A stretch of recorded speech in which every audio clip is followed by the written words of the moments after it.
enough light, you gonna blind me? Yeah, that's the lowest setting I have.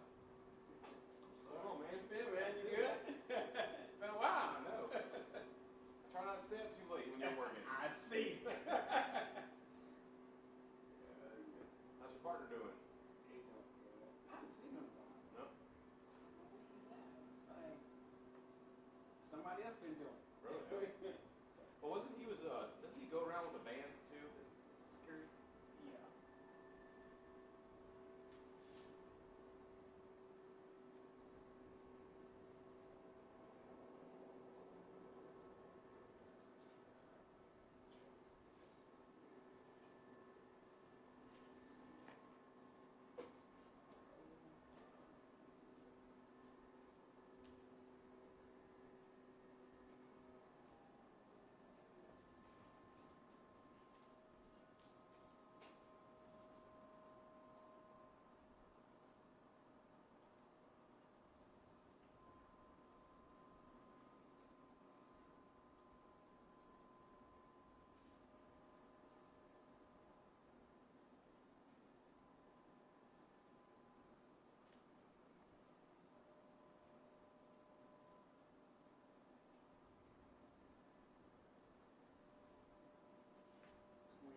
Downtown.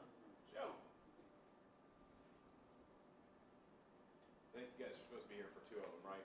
Yeah. We ended up only talking about one because we just determined one's just going to be an accidental, which we don't talk about accidentals. Okay, is that the Jasper one? Yes. You want to be talking about the Jasper? No, I'm going to talk about no, I'll just talk about whatever, because you guys are here for them. You guys ready? Are you going to break them? You going to separate them though? You going to stop? And then No, I'm going to talk about them both, and then we'll talk. Then we can ask questions on both of them. All right. Okay, so hang on. Get you a good focus here. Try to get. You do that loud. I know. We can move it if you guys want. It don't matter to me. Good? All right. Good morning. I'm Sergeant Cater with the Jacksonville Sheriff's Office Homicide Unit. I'm going to talk about two separate incidents, and then I'll open it up for questionings. First incident I would like to talk about occurred around 2:30 this afternoon in the 7800 block of Jasper Avenue.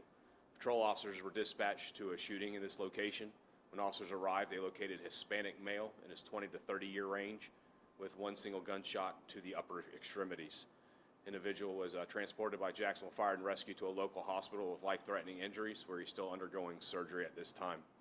While officers were on scene, they detained a couple people that were inside the residence who ended up being witnesses who are cooperating with us at this time behind me.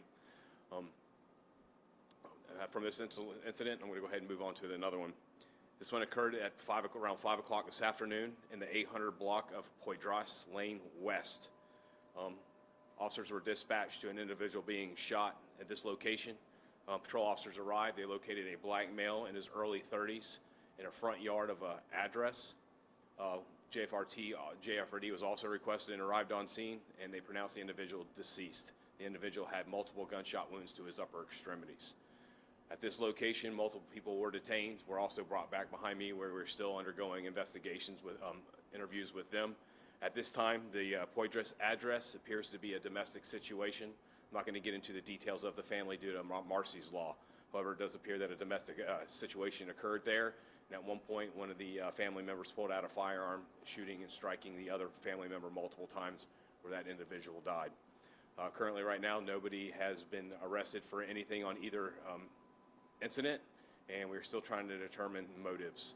We're asking the community, as always, with either incident, if you know any information that could assist us, we ask you to call the non-emergency number, 630-0500, or as always, you can go through Crime Stoppers at 1-866-845-TIPS. And with that, I'll answer questions to either one of them. What was the relationship between the victim and the shooter? At this time, we're not going to provide that, but due to Marcy's law. Okay, and how many guns were at the scene? On the Poydras, two firearms were located at that scene. Both firearms used. And right now, we're still going through testing and through evidence collection to determine if both firearms were used. The ones that you have detained, are they related? Are they family? So on the Jasper Avenue location, no, they are not family. They are acquaintances there at that shooting location. The one in Poydras is, yes, they are family.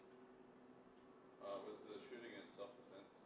Right now, we are currently talking to everybody, trying to determine the motive. We're also conducting a neighborhood canvass, looking for any video surveillance in that area that could also aid us in this investigation.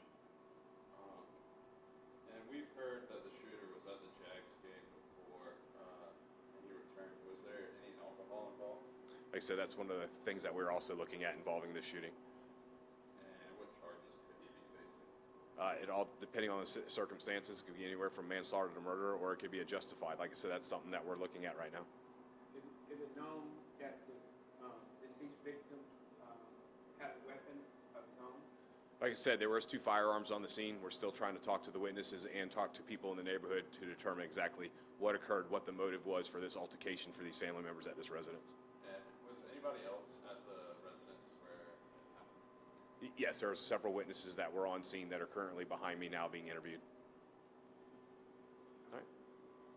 Thanks, fellas. Thank you, ma'am. It's always good seeing you. All right, good to